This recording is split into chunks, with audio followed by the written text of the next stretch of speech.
1 अप्रैल से national population register यानी NPR को अपडेट करने का काम शुरू होने जा रहा है। टाइम्स ऑफ इंडिया की एक खबर के मुताबिक एनपीआर में सबसे पहले राष्ट्रपति रामनाथ कोविंद का नाम रजिस्टर किया जाएगा। उसी दिन प्रधानमंत्री नरेंद्र मोदी और उपराष्ट्रपति वेंकैया नायडू का नाम भी एनपीआर में शामिल किया जाएगा। ऑफिस ऑफ रजिस्ट्रार जनरल और सेंसस कमिश्नर एनपीआर की शुरुआत को भव्य बनाना चाहते हैं। बीजेपी का एक ऑब्सेशन है भव्य शब्द से और एक गैंग शब्द से, मतलब हर चीज भव्य होनी चाहिए, राम मंदिर भी भव्य होना चाहिए। तो एनपीआर की शुरुआत को भी भव्य बनाना चाहते हैं। जैसे जीएसटी के ऐलान के लिए संसद भवन को भव्य बनाया गया था। भव्य से मुराद ये थी कि बिजली की लड़ियां लटका दो, जो शायद चीन की बनी हुई थी। अफसरों का कहना है कि राष्ट्रपति, प्रधानमंत्री या दूसरे कैबिनेट मेंबर्स को एनपीआर की सूची में शामिल करने से जनता के बीच एक सकारात्मक पॉजिटिव संदेश जाएगा। सरकार एनपीआर की शुरुआत को भव्य बनाना चाहती है, लेकिन कई राज्य एनपीआर के नेशनल पॉपुलेशन रजिस्टर के विरोध में हैं। बिहार, पश्चिम बंगाल, केरल, आंध्र प्रदेश, राजस्थान, मध्य प्रदेश, पंजाब, पुडुचेरी, छत्तीसगढ़ जैसे राज्यों ने एनपीआर का विरोध किया है। एनपीआर के लिए जो कर्मचारी नियुक्त किए जाएंगे वो राज्य सरकारें ही मुहैया करवाएंगी। ऐसे में बहुत सारे राज्य जब एनपीआर के विरोध में हैं तो इससे एनपीआर को अपडेट करने की प्रक्रिया में भी परेशानी आ सकती है। 190 इकोनॉमिस्ट्स और सोशल साइंटिस्ट्स ने चिट्ठी लिखकर मांग की है कि सेंसस 2021 से एनपीआर को पूरी तरह अलग रखा जाए। यानी सेंसस, जो जनगणना बोलते हैं, जिसे मर्दमशुमारी भी बोलते हैं, उसकी प्रक्रिया को अलग और नेशनल पीपल्स रजिस्टर इसको अलग रखा जाए। अब इसकी क्या वजह हो सकती है? मेरे साथ हैं स्वराज एक्सप्रेस के editor in chief Gurdeep Singh supple. बहुत शुक्रिया गुरदीप अपना समय देने के लिए। मेरा पहला सवाल आपसे यह है कि राज्यों का सहयोग एनपीआर में एक जरूरी हिस्सा होता है। जो राज्य एनपीआर के विरोध में हैं वो इस प्रक्रिया को कैसे रोक सकते हैं? उनके पास विकल्प क्या क्या हैं, कानूनी और दूसरे? पहले तो जैसा आपने कहा कि मोदी सरकार की खासियत है कि हर फैसले को गा बजा के भव्य करते हैं। रात को 12 बजे मुझे याद है जीएसटी की घोषणा हुई थी, आज तक लोग दुखी हैं।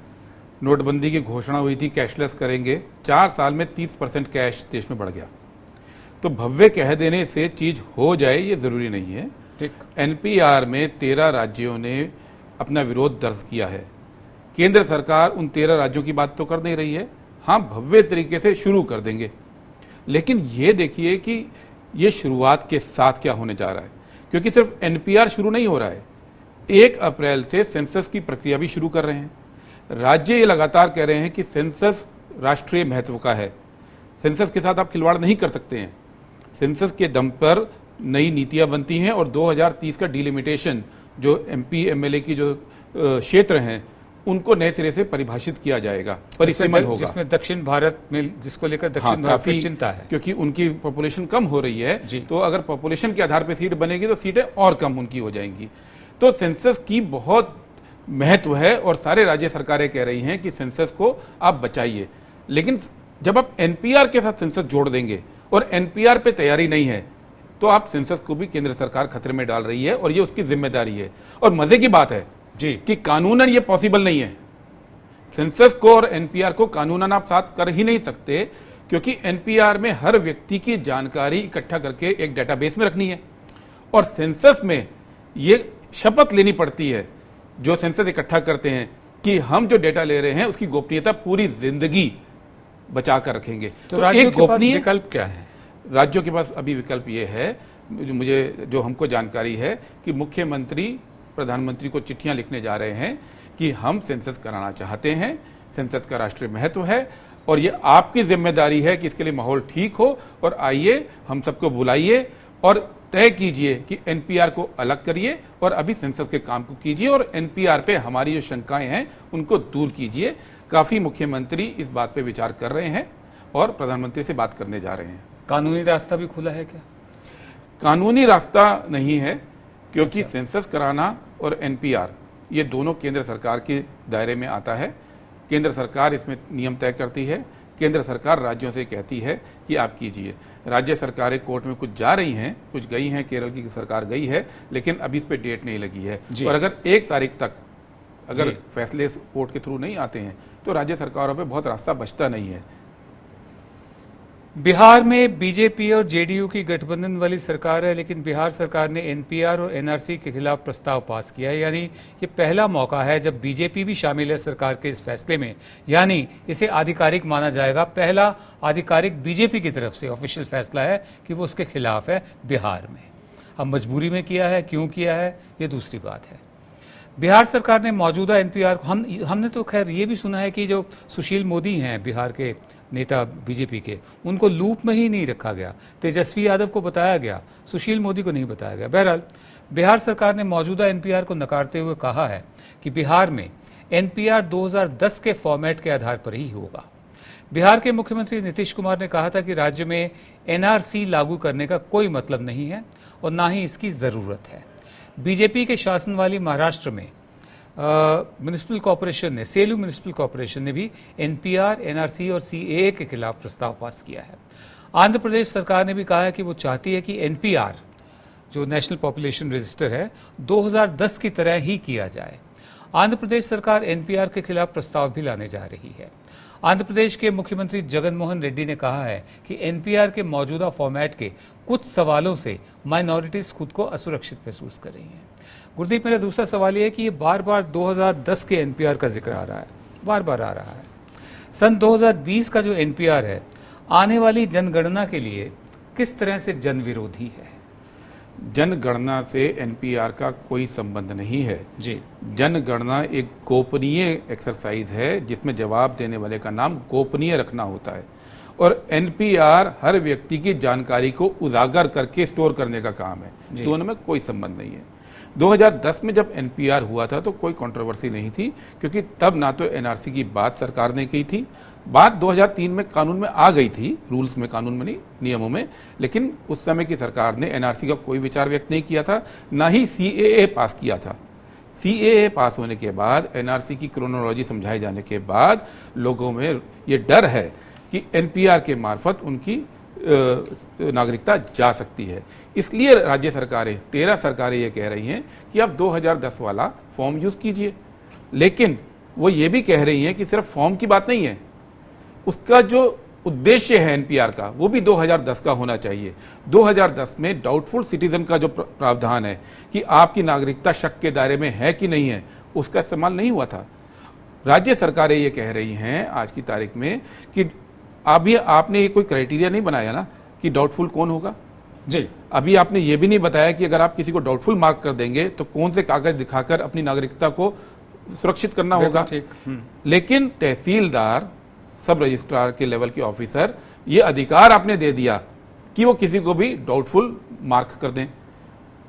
किस नियम के, किस क्राइटेरिया पे करेंगे, क्राइटेरिया बताया नहीं। तो एक काफी आर्बिट्ररी, मन मर्जी की एक एक्सरसाइज पूरे देश में हो जाएगी।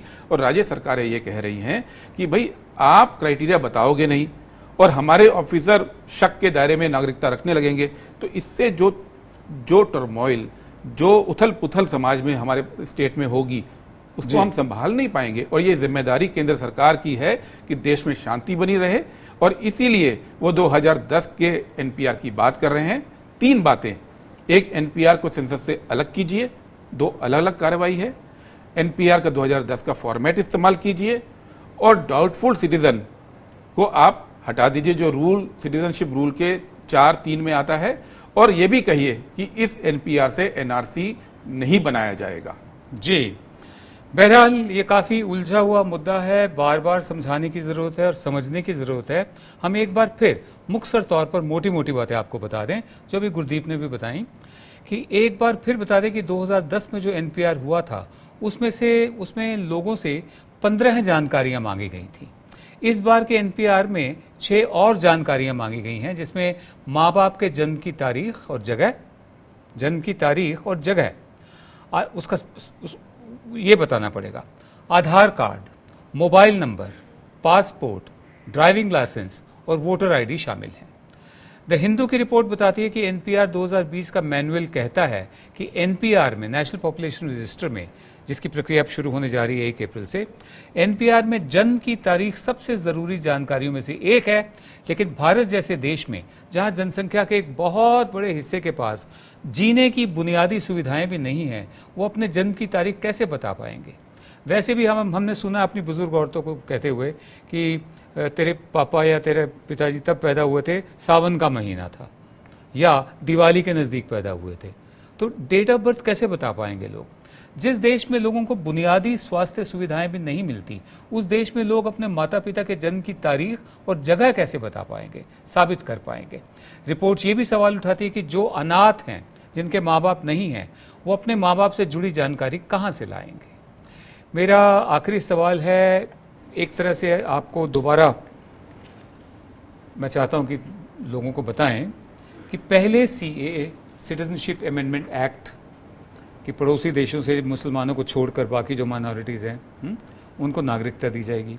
उसके बाद NPR नेशनल पीपल्स रजिस्टर, जिसमें ये एडिशनल जानकारियाँ मांगी गई हैं जो पहले नहीं मांगी गई थी।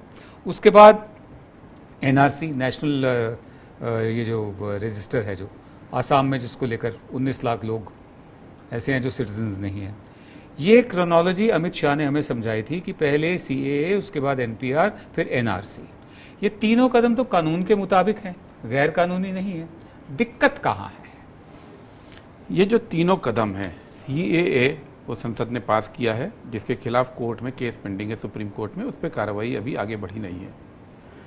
NPR पे सरकार ये कह चुकी है कि कागज देने की जरूरत नहीं है, मर्जी है दीजिए, मर्जी है नहीं दीजिए। NRC पे प्रधानमंत्री ये कह चुके हैं कि अभी हम NRC नहीं बनाने जा रहे हैं। तो सरकार की पोजीशन साफ है कि NRC अभी नहीं, NPR में कागज मत दीजिए, CAA बाहरी लोगों के लिए है। लेकिन समस्या ये है कि ये जो कंफ्यूजन सरकार ने फैलाया, एक जब अमित शाह ने ये बोला, गृह मंत्री अमित शाह ये बोल गए कि ये तीनों लिंक्ड हैं, ये जनता ने नहीं बोला था, ये बार बार भाषणों में उन्होंने बोला था कि ये क्रोनोलॉजी है, और वो उन्होंने आज तक ये नहीं बोला कि हम इस क्रोनोलॉजी को नहीं मान रहे। दूसरी बात, सरकार जो है वो स्पष्ट कुछ सवाल का जवाब नहीं दे रही है। पहला सवाल कि जो लोग, जो गैर मुस्लिम लोग NRC जब भी होगा जी उससे अपनी नागरिकता खो लेंगे, तो क्या उनको CAA का बेनिफिट मिलेगा कि नहीं? सरकार ये कह देना कि CAA का जो लाभ है वो असम में या बाकी देश में जो लोग गैर मुस्लिम है नागरिकता खो देंगे, उसका लाभ CAA का उनको नहीं मिलेगा। हिंदू मुस्लिम सब बराबर NRC के मामले में माने जाएंगे। सरकार ये नहीं कह रही है, नहीं कह रही है। वो गैर मुस्लिम को नागरिक बना रही है, मुस्लिम को नहीं बना रही है। तो जी, दूसरी बात, प्रधानमंत्री ने अभी तक यही बोला है कि अभी NRC नहीं आएगा। जी, सरकार ये नहीं कह रही कि कभी NRC नहीं आएगा। तो सरकार ये तय करे, लोगों को बताए कि NRC नहीं आएगा, या आएगा तो कब आएगा। तो सरकार ये बात अभी भी नहीं बता रही है जी। और तीसरी बात, NPR को लेकर सरकार ये नहीं कह रही है कि NPR का इस्तेमाल NRC बनाने में नहीं होगा, क्योंकि NRC का अलग सर्वे नहीं होगा जी। NRC का सर्वे NPR ही है। नियम ये कहते हैं, एक बार आपने NPR बना लिया तो उसके बाद फिर सरकारी अधिकारियों का काम है वो जिसको चाहे डाउटफुल बना दें, और जिसको डाउटफुल बनाएंगे उसकी लिस्ट तहसीलदार के ऑफिस में लगेगी, और फिर कोई भी नागरिक किसी भी व्यक्ति के बारे में शक जाहिर करके उसकी नागरिकता पे क्वेश्चन मार्क लगा सकता है। जी, सरकार ये सवाल का जवाब नहीं दे रही है। बहुत बहुत शुक्रिया। यानी ये जो तीनों बातें हैं जो अलग अलग दिखती हैं, उसको लेकर बहुत कंफ्यूजन है, लेकिन जो इनका क्यूमुलेटिव इफेक्ट है, जो इनका मिला जुला असर है, वो यही है कि एक ख़ास संप्रदाय विशेष के लोगों को, खास बिरादरी के लोगों को डिसएनफ्रेंचाइज भी किया जाए, स्टेटलेस भी हो जाए वो। डिटेंशन सेंटर इसीलिए बन रहे हैं। बहुत शुक्रिया गुरदीप अपना समय हमें देने के लिए। हम आगे बढ़ते हैं। दिल्ली हिंसा में 53 लोग अपनी जान गंवा चुके हैं, कई लोगों के घर जलकर राख हो चुके हैं, कारोबार तबाह हो चुके हैं, ये हम सब जानते हैं। 23 फरवरी को दिल्ली में हिंसा की शुरुआत हुई थी जो 3 दिन तक चली। हिंसा के करीब 1 हफ्ते बाद बीजेपी ने एक कमेटी बनाई है जो हिंसा से पीड़ित लोगों के बीच राहत का सामान बांटेगी। बीजेपी के दिल के दर्द को ये जो अब छलक कर सामने आया है, उसमें देरी की वजह हम नहीं जानते हैं। ये कमेटी हिंसा से प्रभावित लोगों को 5,000 रुपए की सीमा तक राहत सामग्री देगी, जिसमें 5 किलो आटा, 5 किलो चावल, दाल, नमक, मसाले, तेल और बाकी पैसों की शक्ल में देगी। ये राशन 800 रुपए का होगा और बाकी पैसे पीड़ितों को नगद में दिए जाएंगे। मनोज तिवारी जो बीजेपी के अध्यक्ष है दिल्ली के, उनके मुताबिक कमेटी की कोशिश रहेगी कि वो हर दिन 200 घर तक मदद पहुंचाएं। 200 घर तक। ये वही मनोज तिवारी हैं जिन्होंने नोटबंदी के दौरान लाइनों में खड़े हुए आम आदमी से जो अपने ही पैसों के लिए खड़े थे, लाठियां खा रहे थे, उन्हें देश प्रेम की सबक सिखाया था और देश प्रेम के लिए एक एक लड्डू भी बांटा था और गाना भी गाया था। उन दिनों सियाचिन के सैनिकों का हवाला भी दिया गया था कि जो सीमा पर खड़े हो सकते हैं, आप बैंक की लाइन में क्यों नहीं खड़े हो सकते। लेकिन ये स्टंट मनोज तिवारी का चला नहीं। मौजूदा कदम को, ये जो 5,000 रुपये वाली रसद और बाकी कैश है, मौजूदा कदम को गैरतमंद लोग एक और स्टंट मानेंगे या अपनी मजबूरी की वजह से इसे खैरात मानते हुए मंजूर कर लेंगे, मजबूरी में। खैर जो भी हो, हम इतनी उम्मीद तो कर ही सकते हैं कि मनोज तिवारी इस पर कोई अश्लील भोजपुरी गीत ना बना दे।